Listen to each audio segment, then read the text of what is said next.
Good morning and welcome to our ELD workshop. The focus of today is implementing instructional strategies for reading and analysis of complex text. My name is Kianga Lee and I will be guiding you through today's process.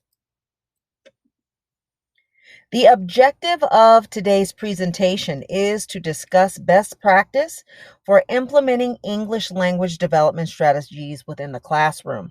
The goal is to provide and create resources for Envision Academy's ELL and RFEP populations, as well as to increase ELL and RFEP's ability to analyze, discuss, and comprehend grade level text.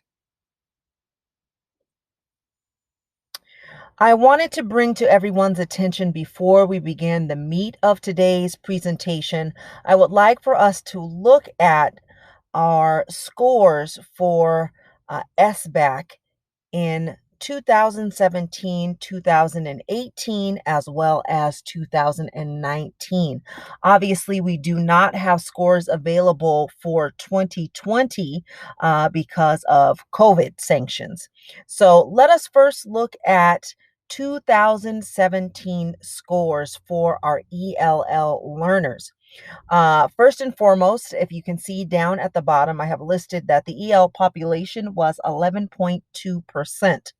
Um, Great scores here, showing that in 2017, Envision Academy made 100% progress. So all of our ELLs were able to be successful, and we increased in points by 10.9%. Moving on in the middle section, which is 2018, our scores there, we are looking at an EL population of 13.1%. So we did move up with having 2.1% more students on campus. Looking at those scores, level 4, we had 46% that scored at the well developed. Level 3, we had 18% score in that particular section, which is moderately developed. Level 2, we had 26% uh, be able to score at the somewhat developed. And level 1, we had 10% at the beginning stages. So we can already see here that we have a big shift from 2017 to 2018 scores where we had 100% making progress. We obviously do not have as detailed a marker as we have for 2018, but nonetheless, it's cognizant to see right there, right in front of us, that the scores are very varied in comparison to what we were looking at in 2017. Now, lastly, we're going into 2019 scores with an EL population of 15.1. So we have increased once again to 2% of our students that are classified as ELLs. And it shows that 64.6% of those students are making progress towards English language proficiency. Excuse me. So we are missing almost 40% of our students are not making gains, with the number of our EL students being 48. So we really, really need to look at where are we lacking in the classroom that is causing those students to be below the benchmark levels for state standards. So once again, we're looking at 2017, 2018, and 2019. And if we are looking at them truly with an open lens, we are seeing that from each year, we are decreasing more and more and more with the amount of students that are progressing or being above that benchmark line of where California State is saying our students are excelling, being more successful. Now, in reference to the classroom, now we've looked at the scores for the past 3 years. Now we're going to look at how are we as teachers, as staff, as educators, administrators going to help provide resources to our students in order for them to be successful? Well, first and foremost, we want to look at what are the guidelines for success. So if we look at the chart that is on the left-hand side, are your students on track for college and career? Let us look at sixth, seventh, and eighth grade. And I want us to look at the Lexile scores, excuse me, for sixth, seventh, and eighth. So if we're looking at sixth grade, it is telling us that falls far below. You're five, uh, at 555. Our students are well below grade level, all the way up to if they are exceeding, if you just go all the way across, they are at 1075. That is the Lexile score. You're going to seventh grade, you are looking at 625 as our bare bones, way, way below, all the way up to 1125 as the Lexile. They are exceeding there. Then for your eighth grade, you have 660 as the Lexile, being well below, and all the way up to 1190 as the Lexile, being the exceeding. So again, those are our markers for where we may see our students at, but obviously there are progressive markers in there that are showing where we would like them to be. So, in effort to provide some opportunities for our students, I have attached some information onto some texts that I have used in the past within some of my classrooms that have helped provide support for ELLs. Now, the books that you see here on the side, those are books that are stated as being specifically catered to ELL students in middle school. So I have Holes here, Weston Game, A Long Walk to Water, Ghost, The Egypt Game, Esperanza Rising. All of these, if you have been in education for some time, are probably titles that you have heard before. But please do know these are also texts that have been honed in and have been pulled aside to say these have some structural evidence. They have great foundations. They are providing great academic language. These are texts that we should be using to support English language development in the classroom. So I would like to show you an example of a activity I have used in Holes for some of my students. And so if you will give just a moment, that will pop up on our screen. And there you have it. So with my students, obviously we would have, as you can see on the page, it says chapters 1 through 5. I would have had to read those particular chapters with my students. And so after we have read those corresponding chapters, we are going to, as a class, complete the corresponding assignment. So if you are looking here, I have academic vocabulary. That is key for our ELLs. It is also beneficial for our EOs as well, our English only students. But we definitely want to hone in on academic language for our English language learners, as well as our RFEPs, those students that have been reclassified. So these are the vocabulary terms that may not be familiar to the students. They are bolded here. The definitions are available to them. So not only have they heard them in the text as they have been read during class or in silent reading, but they are also here to review one more time. And just in case that child was not able to use the context clues at the moment to give themselves the definition as we were progressing through the novel, they have it here now as a resource. So they can use these definitions as well as the vocabulary to then complete the reading comprehension questions that are aligned with the chapters that we are speaking of today. So as you can see, the first question here, those of you who may be familiar with Holes, those of you that are not, it is about some young boys who are sent to basically to like a detention camp. They have gotten into some trouble and are now having to serve their time there. The process, it is almost like a coming of age book. So the first question here, how was Camp Green different from Stanley's idea of a camp? So the children have to look at the character development. What is the character thinking about? What is the setting of the particular novel? What could the character possibly be thinking? All of those types of ideas that we are looking for. Obviously, when we begin SBAC testing, we are preparing the students at this time with the novel as well as with the reading comprehension questions. Okay.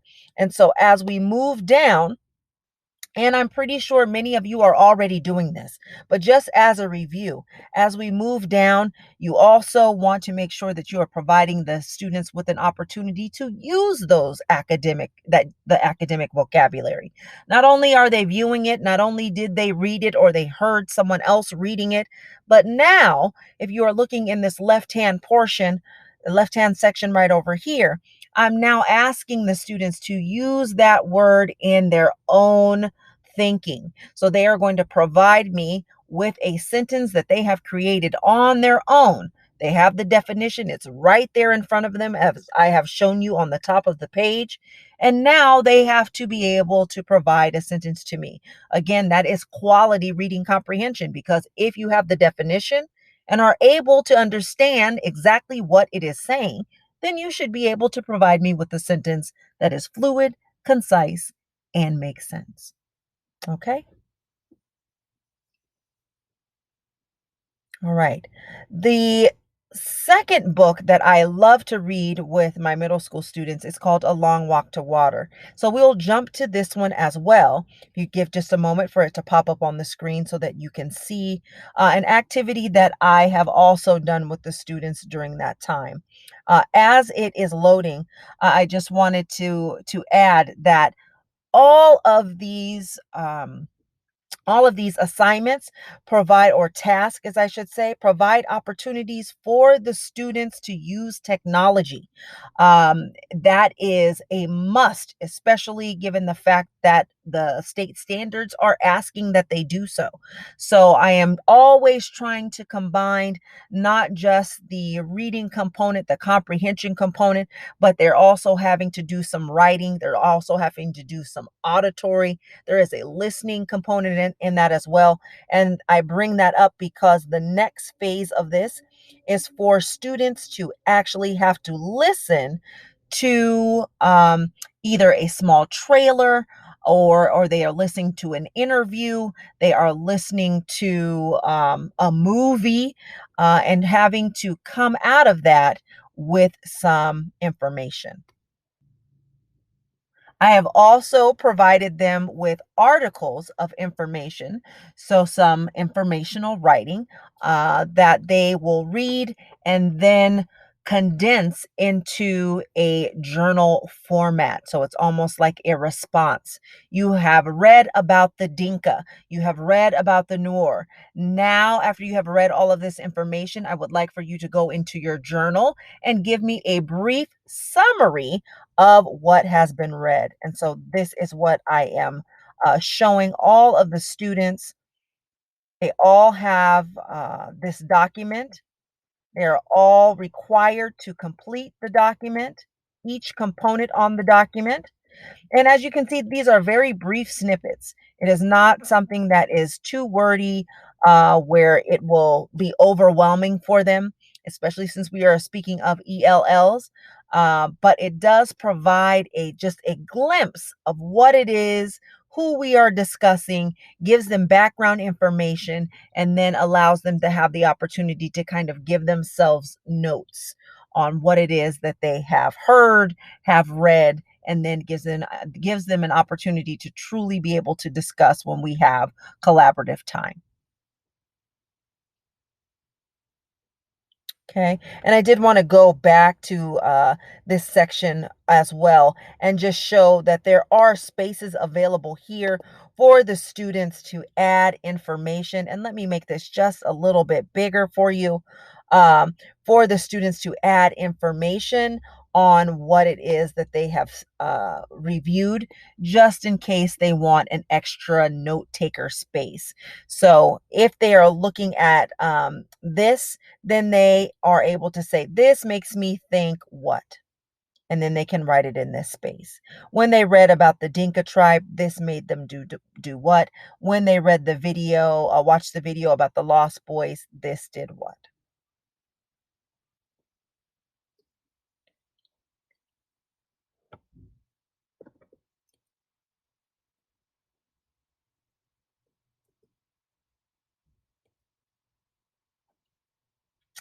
The next component that is crucial to reading comprehension is obviously fluency. And so I also would like to highlight the importance of providing opportunities for students to read. It is great that the teacher may be up reading text, but in order for the student to become a solid reader and also be able to understand the phonemic awareness, the phonetics, how do words flow with each other? All of that wraps itself around when we are speaking of reading comprehension. So, in order to make that possible, the best way is to provide students with text. That is individualized to their skill and ability. So, what I have done here is posted or added a actual article from readworks.org. And on this particular website, you are able to not only tailor your request to grade level, but you can also add the specific type of learner. So the article that you are seeing on the screen right now is specific to a sixth grade English language learner. Okay. And so I have the article in itself was about 3 pages long. I condensed it and just provided you with the first page. So to give you an idea of what you could see, what you will see. And then this second page that you see on here, which is strategically placed right in the middle, are the corresponding questions that go with the article.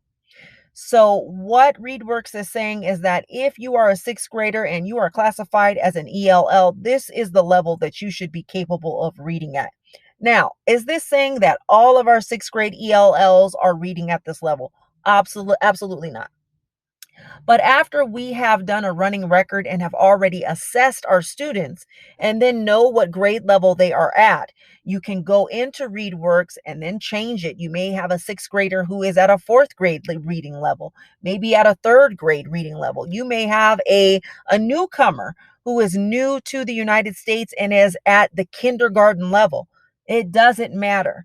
You are able to identify, categorize, and it will provide you with an article just like you have here on the screen and questions that are aligned to the main idea, the topic, author's purpose, and such and such. Okay.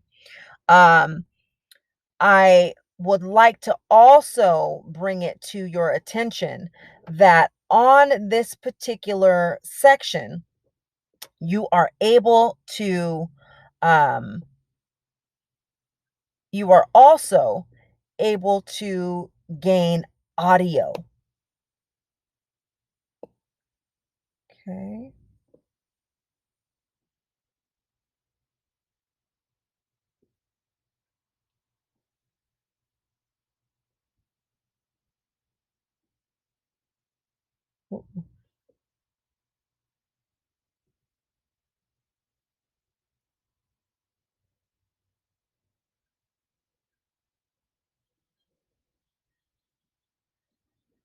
You are also able to add, uh, you are also able to listen to audio. So your students not only have the opportunity to try to figure it out themselves, but they also have the option to listen to the narrator speak in academic vocabulary and know the intonations of how the words are to be spoken. Is Big Tobacco out to hook kids?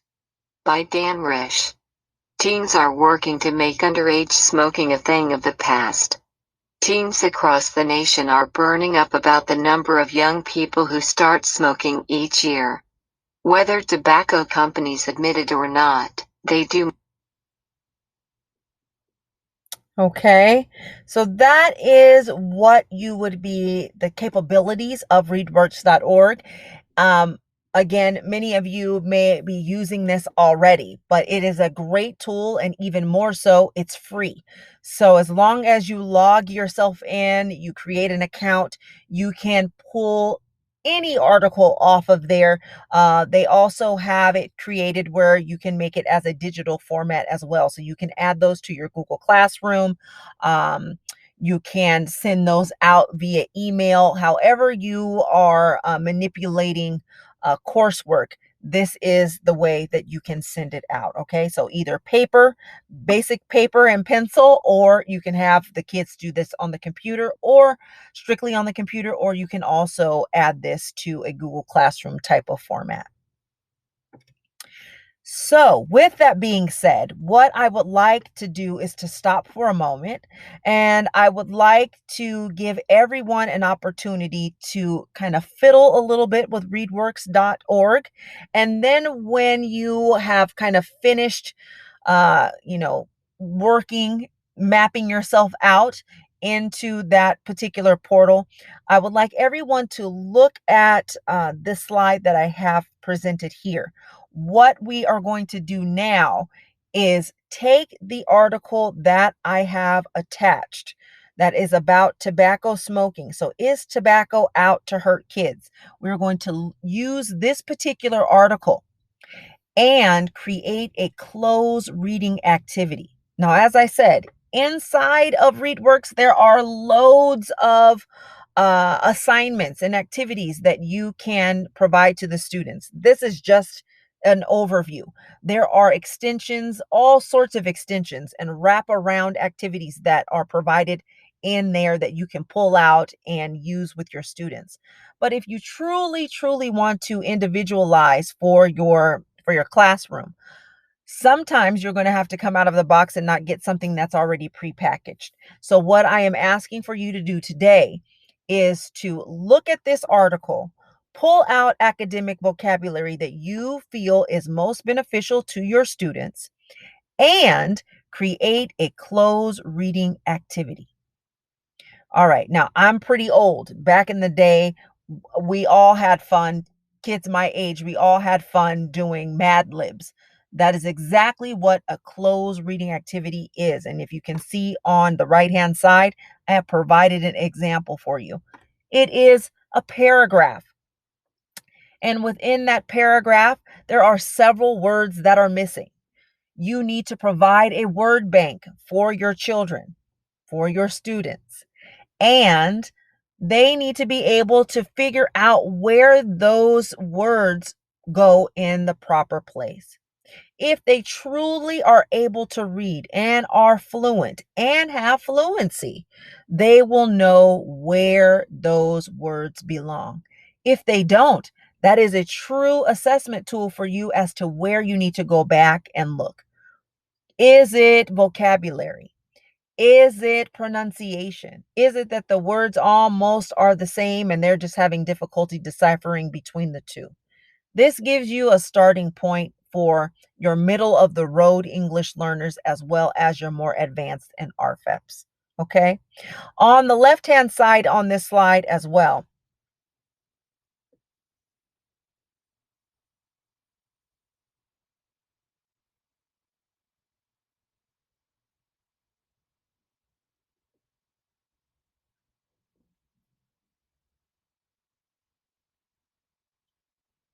so now we are going to take a moment.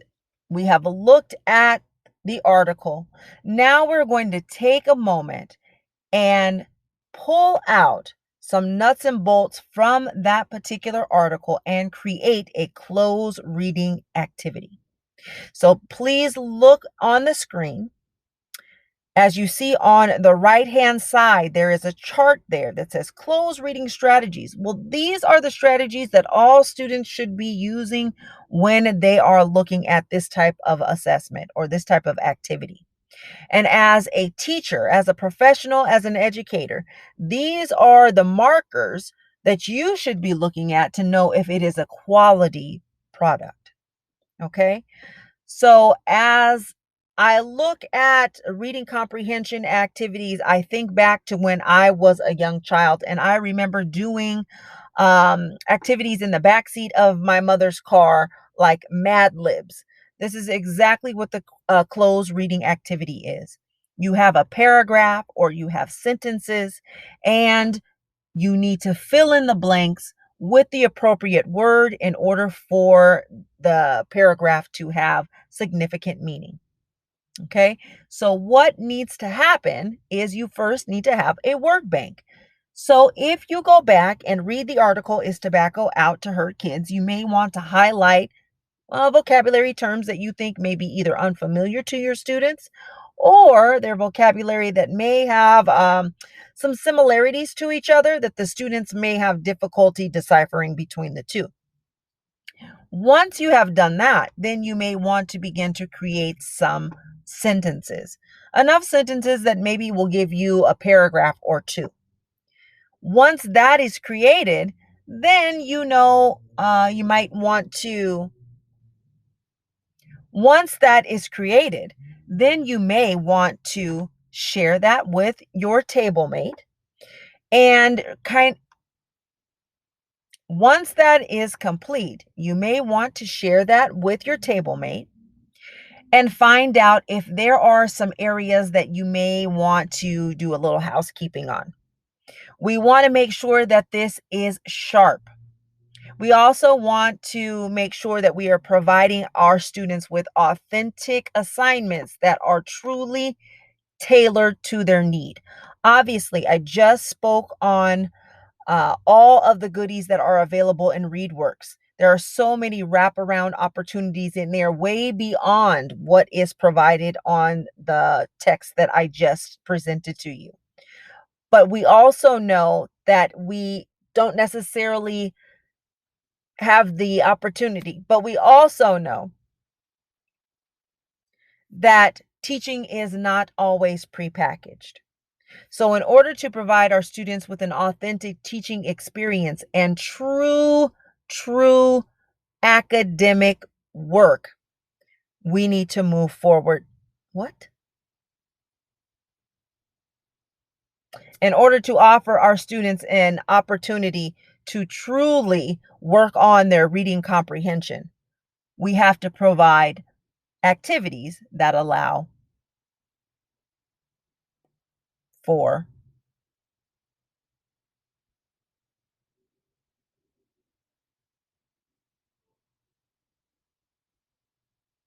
I don't know,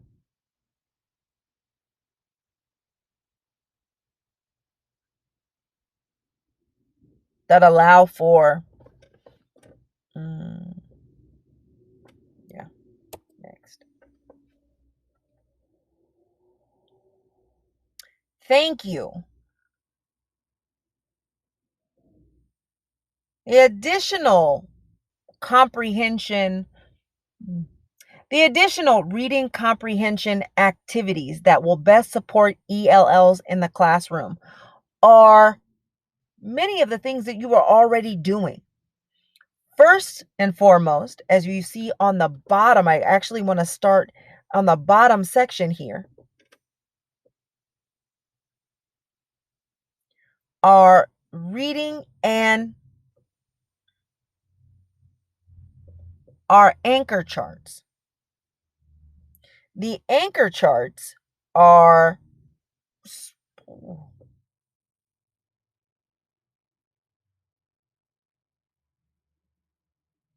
where I would like to start. What? No, I'm just talking. The next, mm,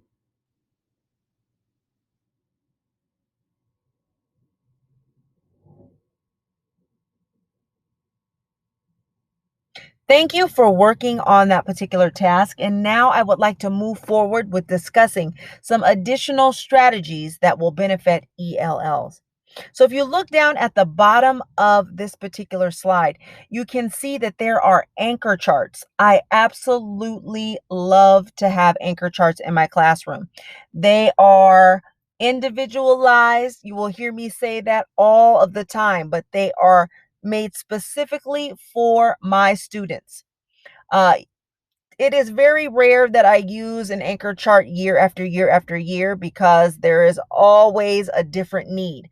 However, the particular anchor chart that you have here on the right hand side is one that I have recycled even from teaching second graders. Adjectives.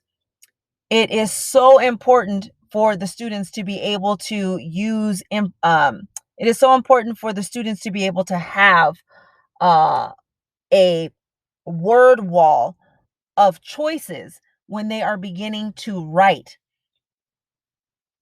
It is also important for them to understand how to use transitional terms. So all of those go into when we are reading. Next, when I am talking about main idea, we are looking in our textbooks and we are either looking at a textbook or we are reading a new novel. After we have read a paragraph or after we have read an entire chapter, we will come back to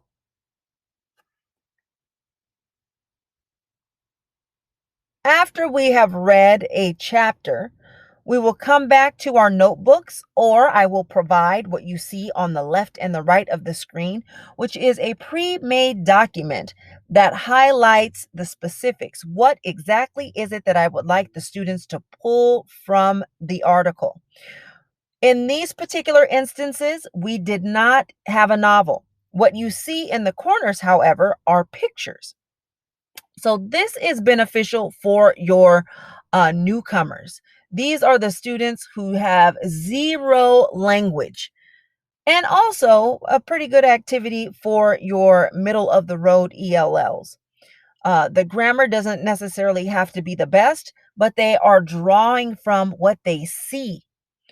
Then they are able to come up with very pre-primer sentences in order to provide you with their understanding of what is happening within the photo. Go back to kindergartners. This is how they begin to read. So if they are able to see the picture, tell you what the picture is about, as a teacher, you are eventually writing it down for them in print.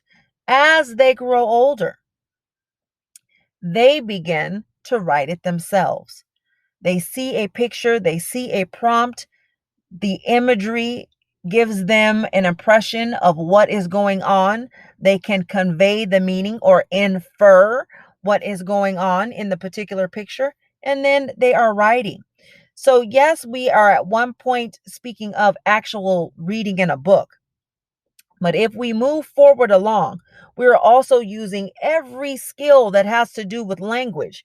We are looking at visuals. We are writing. We are assessing many different ways, not just by reading a text, right? We are also looking at pictures in order to give a story. Lastly, what you see here on the page is a on the screen, excuse me, is a KWL chart. What do you know already? So this really works if we're talking about informational writing, if we have, or an informational text for that matter. What do we know about the election? This is what just happened. What do we know about the election? Election. What do we want to know about the election? Then, after we have read an article, the last component is what did we learn about the election. So all of those components, again, once we have read, now we are almost creating a note taker spreadsheet of all of the things that we know, want to know, and have learned. And then from there, it is showing us that the child is able to comprehend the information. Of course, the first go round, we are going to do this as a whole group. But eventually, it is the child's or student's responsibility to pull this same chart, read a text, and do it themselves. This is definitely an assessment piece, very similar to a do now as as your students walk in the morning. You may have a prompt up on the screen. They look at the prompt and then do some journaling with that, or as an exit ticket. This is what we have read today. Now I would like you to write a response in regards to the reading. Lastly, right, I know I said lastly before, but down here on the bottom of the screen, I also have narrative prompts here that I would like to share.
Narrative prompts. I would also like to add narrative prompts that I would like to share. I would also like to share narrative prompts that provide opportunities for the students to write as well.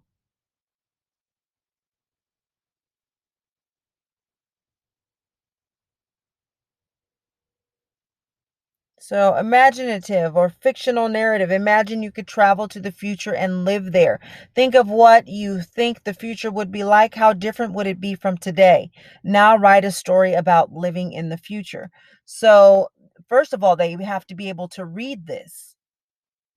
So I am not dictating what the prompt is. This is written on the wall, this is written on the board as the students walk in every morning. There's always a prompt there. They know to open up their journal and begin. So if they are able to comprehend the question, then they are able to respond in kind in their journal. I then will be able to assess their reading. I'll be able to assess their writing. I will be able to assess their ability to convey meaning as well.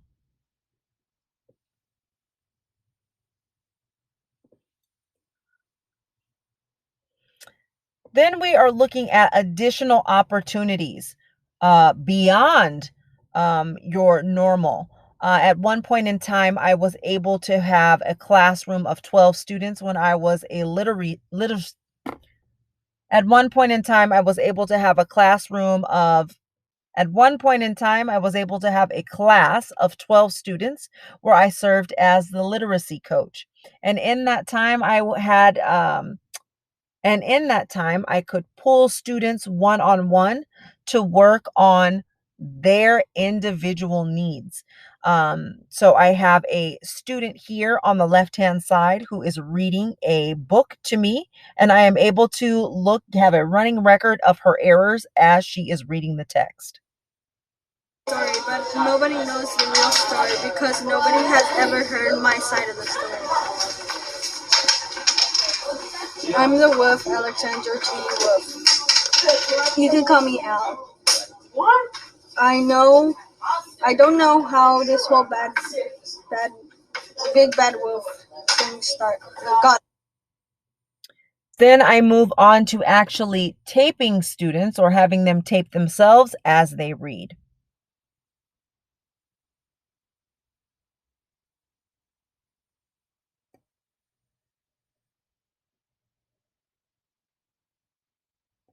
The ladybug asks where is Curry? Where did it go? The best asks where is Curry is in under where. Where is Curry? Asks Agdo.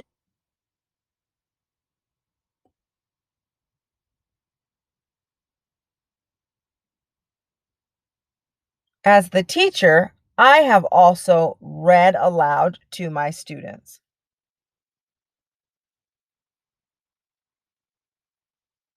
Chapter 23, entitled Movable Type.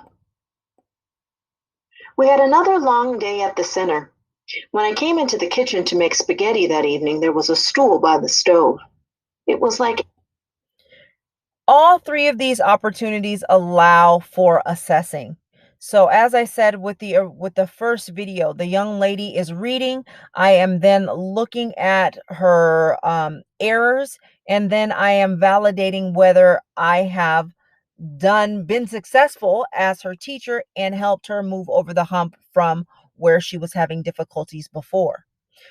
In the second scenario, where the student is reading um, into my phone, actually, uh, he is able to then hear himself. He is hearing the errors that he is making. I have also read the same book to him, and I have taped it. So he hears himself read it, then he listens to me read it, and then he then retapes himself again with the hopes of not having any more errors. And then the last video where I have myself reading, this is a part of the speaking listening standard that we have in California. So if the student is actively listening to me, to the chapter that I am reading out of One Crazy Summer, I then my expectation is once I ask some questions after that point in time, they are able to understand and can provide me with a response. So we have the flip. We have the students that have the written work, and then we also have the students who are having to listen. So we are mixing both components, again, all things that they will see on the CASP/SBAC, as well as when students do the LPAC. All of these are strategies and skills that they must be able to really be able to solidify in order to be successful. Uh, Also, within the classroom setting, I have provided kids with the opportunity to work collaboratively.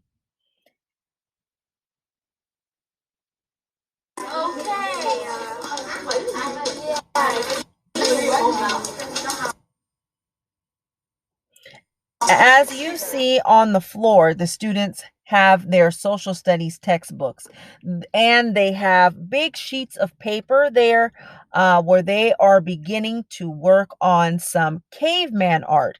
So in order for them to have understood what to do next, the next step, that means that they needed to be able to understand the text inside of the social studies book. So this is a part of reading comprehension. We read the chapter together, then they read it individually, then they had to read the instructions for what I was asking for this particular task. So those are three opportunities where if the reading ability is very poor, they are going to be struggling. The last option that I have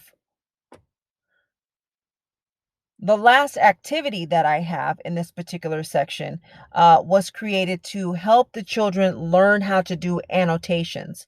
What is the gist? Meaning, what is the main idea? What exactly is it that this article is talking about? So this was a pretty big article. What I did was pulled it apart and broke it into smaller sections so that it was not as overwhelming. So it is paragraph by paragraph with a section to give notes for the students to provide notes for themselves as they read along versus us reading the the entire essay and then coming back and saying, okay, so what does this mean? No, we're going to provide the opportunity right at the very beginning. Read paragraph 1, give me the gist right next to it. Read paragraph 2, give me the gist, and so on. As you can see, it goes all the way down. And as I said, it is a very lengthy essay. And then at the end, with all of your notes, now provide me with a summary. Okay. Sorry, but nobody knows the real story because nobody has ever heard my side of it.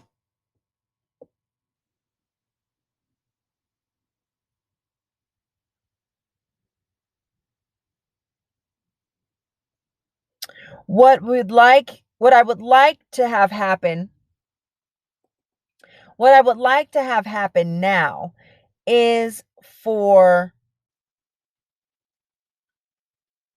what I would like to have happen now is for everyone to look into making strides. What I would like to have happen now is for everyone to focus on curriculum planning. So now we have talked about possible strategies. There are numerous. This is just the beginning of the iceberg. We haven't even. mm, what I would like to do now is for everyone to focus on creating curriculum for our ELL students. We have talked about various different strategies and how they can be effective. However, you know your classroom better than I do. You know what the student struggles are, and you know what you need to do in order for them to be successful. So if you pull from those resources, that is great. If you know some other resources, that is great too. But what we want to do at this point in time is provide a map, an outline of how you are going to go about starting from August all the way until the end of the school year and being successful and providing true, authentic opportunities, activities, assignments, presentations, debates, collaborations, whatever the case may be. What can you provide in the classroom in order for us to see some substantial growth? So, the logistics of what I would like for you to do right now is that we are going to be looking at sixth, seventh, and eighth. If you're a sixth grade teacher, please focus on sixth grade. Seventh, please focus on seventh. Eighth, please focus on eighth. If you have a combo, then you may want to collaborate with one of the other. What I want to focus on is where we are deficient. So, looking back at some old notations in the LCAP presentation from 2019, that is the most recent that I was able to uncover. It projected that your goal was to increase the number of students ready for college level coursework. And in order to do that, you are going to increase the percent of students who scored, met, or exceeded on the CAS SBAC by 57% in literacy and 19% in math. But actually, you increase percent of students who scored or met or exceeded on the CAS to 46%. Okay, so instead of the 57, we met at 46. Okay, so we were missing by 11% of what our goal was. LCAP goal number 4 was to increase services and supports for our lowest performing students that include English learners, African American students, and students with special needs. Okay, the projected was 60% of ELLs will score early advance and advance on the CELT or the LPAC.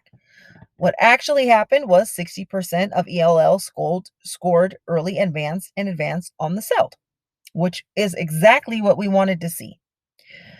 The projected was that it increased the redesignation of EL students to 50% annual. The actual was it increased the redesignation of EL students to 50% annually, which is exactly what we were looking for.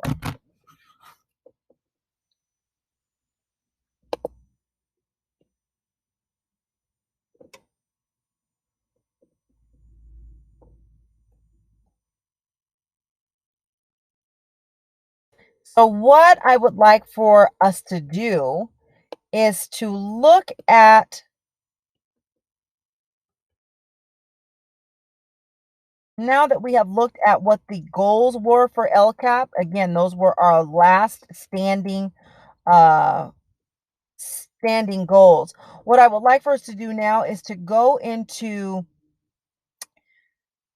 this particular document and then have you fill this out with information that you believe will best support your kiddos. So again, sixth grade, here are some guiding, I would like for you to add some guiding questions.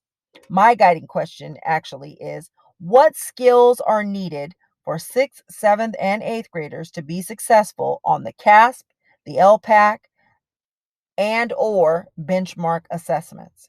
So if you could write in these sections, what would be most beneficial for a sixth grader for reading? What skills do they need? What skills do they need for listening? What skills do they need for speaking? And what skills do they need for writing? And so on. That goes for seventh grade as well as for eighth grade. This is what I am asking. Please fill in this component.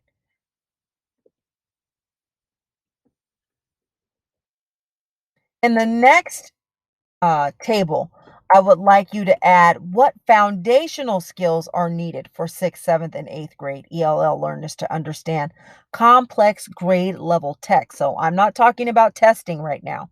I'm talking about the actual curriculum you have in the room. What do our students need? What foundational skills should they have before they even walk in your room on day one? So if you can align that for sixth, seventh, and eighth, that would be awesome. The next table, what resources are necessary for teachers? So for you to guide the process of students to become independent learners. What do you need as a staff member of Envision Academy? What do you need in your room? Support, whether that is something, a resource that is monetary, you need someone to come in, you need some field trips. Think outside of the box. There is no cap on money. Think it for today, think there is no cap on money, and we have the option to provide you with whatever resource that you could possibly have for your students. What would it be? Write it there. In the last table, name 2 to 3 long-term goals for Envision Academy's RFEP population. So those students that have been reclassified, oftentimes we forget about them, and then they begin to have a sharp decline. So they pass the LPAC and they are now no longer clumped in with being a true ELL. They've been reclassified and they are in the clear, but they still do need that extra support.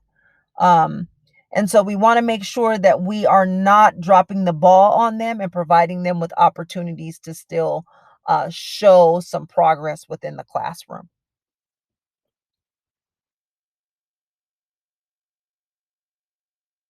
Once you have completed that, then there is also a second component here. I have created one of them for you to give you as a model of what I am kind of expecting here. So for the reading component, I put skills and knowledge and then the tools that you could possibly use to kind of guide the process of assisting students in the room. So the skills that these students should have, they should be able to use academic vocabulary. They should be able to decode CVC words. They should have knowledge of context clues. They should be able to identify main idea, claim, supporting evidence, author's voice, proper grammar and syntax, cause and effect, problem and solution, compare and contrast, and figurative speech. Now you are looking at me saying this lady is crazy. They are ELLs, yes, but SBAC and CASP are still expecting them to know this. So we have to come out of our comfort zone and start to begin to look for some activities that best support these particular topics so that when they see them on a test, they are not overwhelmed as to what to do. The next component is comprehension of grade level text, as well as having fluency that meets grade level expectations. So that is saying, as I said before, I may have a sixth grader, but they may be reading at a second grade level. That's not grade level expectations. So I know that throughout the year, I'm going to have to continue to provide numerous opportunities for them to be able to strengthen that. On the right hand side, where it has apps and digital tools, those are a small portion of things that are available out there for individuals to use. Epic, Imagine Learning, Dogo News, Illuminate, which I love to use because it has questions that are similar to the SBAC format and provide students with an opportunity to practice. Newsella, as well as at what I presented before, readworks.org. So all of these have an app component where children can get on, students can get on, practicing ELD, with the hopes that there will be some improvement throughout the year. Student opportunities, either individual or small group, as you see here right below with the pictures. Students can use iPads as a listening center. As I said, the student used my cell phone in order to record himself. So use the technology that we have. You know, your students have phones. Obviously, we don't want them pulling it out, using it inappropriately. But if it is used properly in the academic setting for a skill that is helping with speaking, language development, please do not be afraid to use that. Um, Read alouds, as I also showed there that I taped myself, but I also do read out loud to my students so that they have the opportunity to not just see it in print, but they are also hearing me. So then that is giving them um, the ability to understand how to not only see it in print, but to pronounce. Remember, our ELLs are combining two languages, so they also need to see it. You are guiding them through the process as you are pronouncing the words correctly. Journaling, readers theater, which is great, providing giving every student a character and having them have to go through a flow of speech that includes your listening as well as your reading comprehension once again. And then online reading resources, which I placed on the top. Additional things that I have used in the classroom to help along with reading. You can see on the left-hand side, a young man is doing a vowel game there. He is a seventh grader who was fairly low with his reading ability, even down to we were almost reading pre-primer words. So many of those, kindergarten, first grade, second grade games, please do not think that they are too childish for our students. If they are low, it will behoove you to pair up with a elementary school teacher who they are always willing to share, most of them, to pair up with an elementary school teacher and see what she or he are using in their classroom in order to help students learn how to read. Because those are the same tools that you will need to use in your classroom with the older students. They need those foundational skills. And your typical text is going to be too advanced for them. So you are going to have to backtrack and make sure that you have some resources in the room that are a little on the elementary side in order to support their learning. In the middle, Scrabble. This is one of the best tools that you can use in your room for students. It is combining phonetics. It is combining meaning. I always have this game out with dictionaries on the side.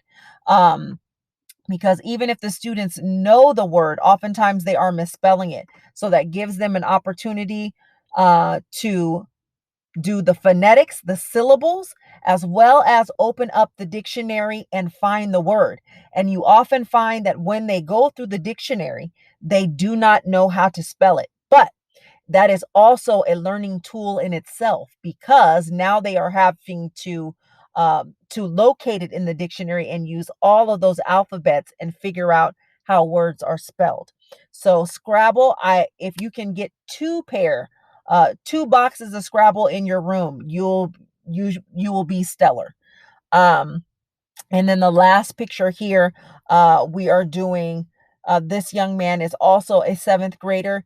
He has zero English ability. He has English ability, but he has zero ability to read. He is incapable of reading. So we are doing very similar to what I said in the beginning. We are using pictures. So he has little, almost like dice cubes here that have pictures of like an apple and a boat and a cat and a dog. And then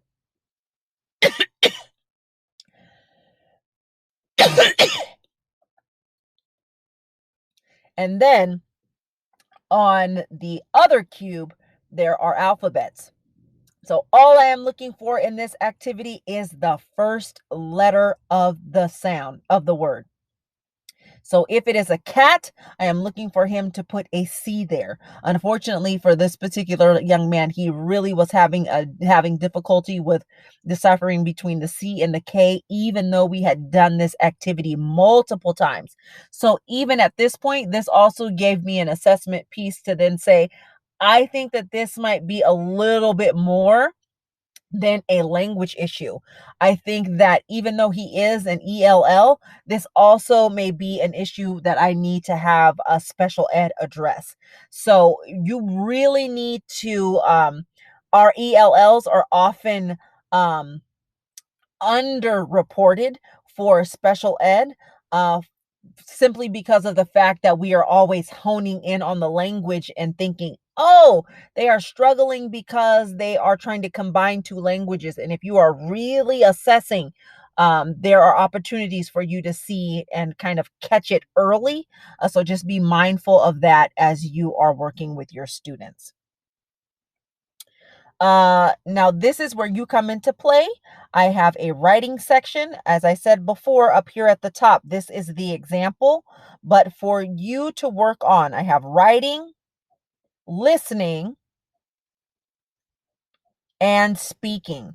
All three of those should be filled out for you, okay? And then this is your organizer now of how you are going to go about presenting these ideas within your classroom, and you can kind of calendar it or however it works best for you as to how you would like to see it kind of play out within your classroom. Okay. All right. And I do want to bring it to your attention at the very, very top of this document, there is a link, and the link is to a Padlet. This is going to be our virtual parking lot here.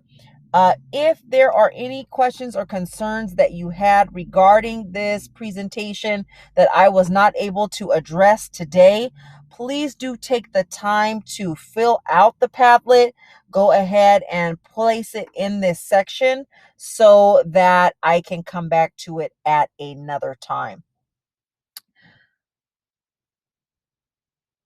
At the top of the document is this Padlet.